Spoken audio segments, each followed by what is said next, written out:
નમસ્તે, મારું નામ રામ જિજ્ઞાસા વેણસીભાઈ છે અને મારું નામ છે રામ વર્ષા કાળુભાઈ. અમે ધોરણ 8 માં અભ્યાસ કરીએ છીએ. અમે શ્રી રામપરા પ્રાથમિક શાળામાંથી આવ્યા છીએ. ચાલો ચંદ્રયાનને જાણીએ. ચંદ્ર ઉપર 4 દેશ પહોંચી શક્યા છે. એક અમેરિકા, બીજું ચાઇના, ત્રીજું રશિયા અને ચોથું આપણું ભારત. આપણને પ્રશ્ન થાય, ચંદ્ર સુધી રોકેટ જ કેમ જઈ શકે? બીજા જે સાધન છે જેમ કે plane, jet plane, glider, balloon, helicopter એ કેમ નહીં જઈ શકતા? કારણ કે તેને હવાની જરૂર પડે છે અને અવકાશમાં હવા પાતળી છે. તો આપણને પ્રશ્ન થાય, રોકેટને નહીં પડતી હોય, પરંતુ રોકેટની અંદર બળતણની સાથે સાથે ઓક્સિજનની ટાંકી ભરેલી હોય છે, તેથી તેને જરૂર નથી પડતી.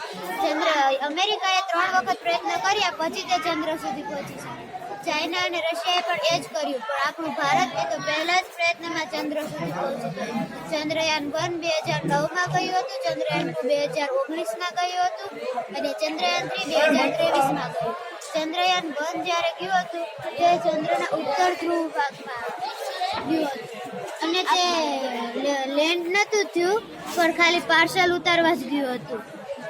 આપણને પ્રશ્ન થાય કે ઉત્તર ધ્રુવ ને દક્ષિણ ધ્રુવમાં કેમ કોઈ દેશ નથી જતા, ખાલી ભારત સિવાય કોઈ બીજા દેશે કેમ ન હિંમત કરી?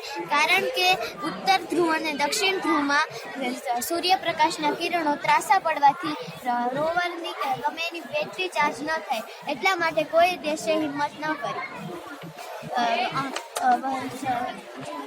ચંદ્ર ઉપર બરફ છે. વૈજ્ઞાનિકોને વિચાર આવ્યો કે ત્યાં ચંદ્ર ઉપર બરફ છે તો પાણી તો હોવું જોઈએ.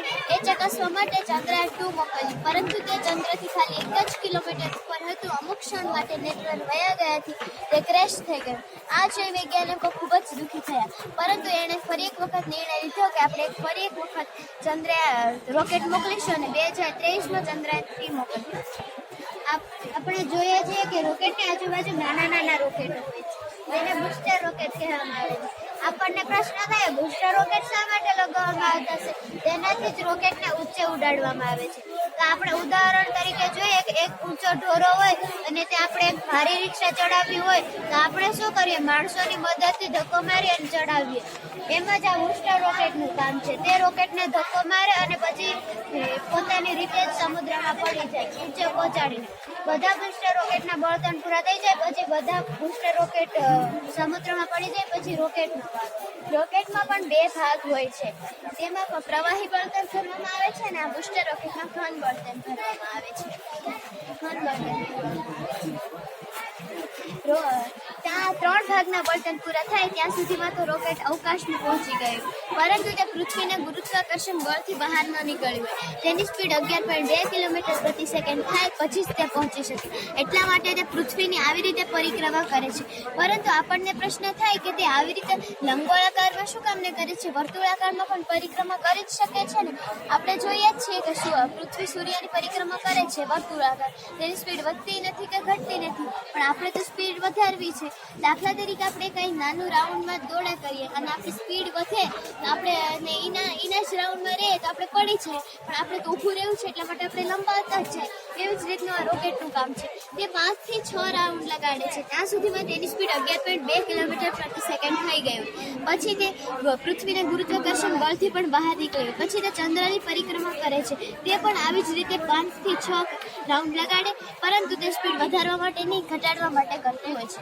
તેની સ્પીડ ઘટી જાય પછી તેની ટોચની અંદરથી લેન્ડર અને ઓર્બિટર બહાર નીકળે છે. ટોચના ભાગને પેલોડ કહેવામાં આવે છે. આ લેન્ડર છે અને આ ઓર્બિટર છે. ઓર્બિટર છે તે ચંદ્રની પરિક્રમા શરૂ રાખે છે અને લેન્ડર છે તે ધીમે ધીમે ચંદ્રની સપાટી ઉપર ઉતરે છે. લેન્ડરની નીચે જમ્પર લગાવેલા હોય છે, જેનાથી તે જ્યારે નીચે ઉતરે ત્યારે અંદરની ગાડી છે, જેને આપણે રોવર કહીએ છીએ, તેને કંઈ નુકસાન ના થાય. આ રોવર ગાડી છે.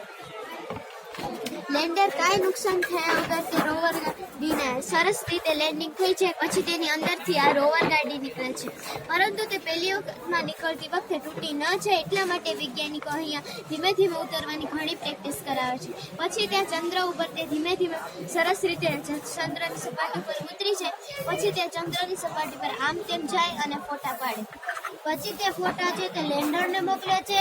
લેન્ડર ઓર્બિટરને મોકલે અને ઓર્બિટર અહીં ઈસરો વાળાને મોકલે. તે ફોટા જોઈ આપણને કહેશે કે ચંદ્ર ઉપર પાણી છે કે નહીં. આપણે આગળ જોયેલું કે ચંદ્રયાન 1 જ્યારે ગયું હતું તે ઉત્તર ધ્રુવમાં ગયું હતું અને ચંદ્રના ઉત્તર ધ્રુવ ભાગમાં બરફ છે અને એ જ ચકાસવા ચંદ્રયાન 2 મોકલ્યું, પરંતુ તે ક્રેશ થવાથી આપણે ફરી એક વખત ચંદ્રયાન 3 મોકલ્યું. તે પહોંચી પણ ગયું. આ આપણો સૌથી મોટો ખુશીનો માહોલ છે. ખુશીનો માહોલ હોય કેમ નહીં, કારણ કે વૈજ્ઞાનિકોને 40 દિવસ સુધી સારી ઊંઘ ના આવી હતી. આપણને પ્રશ્ન થાય કે આ ઈસરો એટલે શું, આનું પૂરું નામ શું હશે? કારણ કે I એટલે ઇન્ડિયા, S એટલે સ્પેસ, R એટલે રિસર્ચ અને O એટલે ઓર્ગેનાઇઝર્સ. ધન્યવાદ.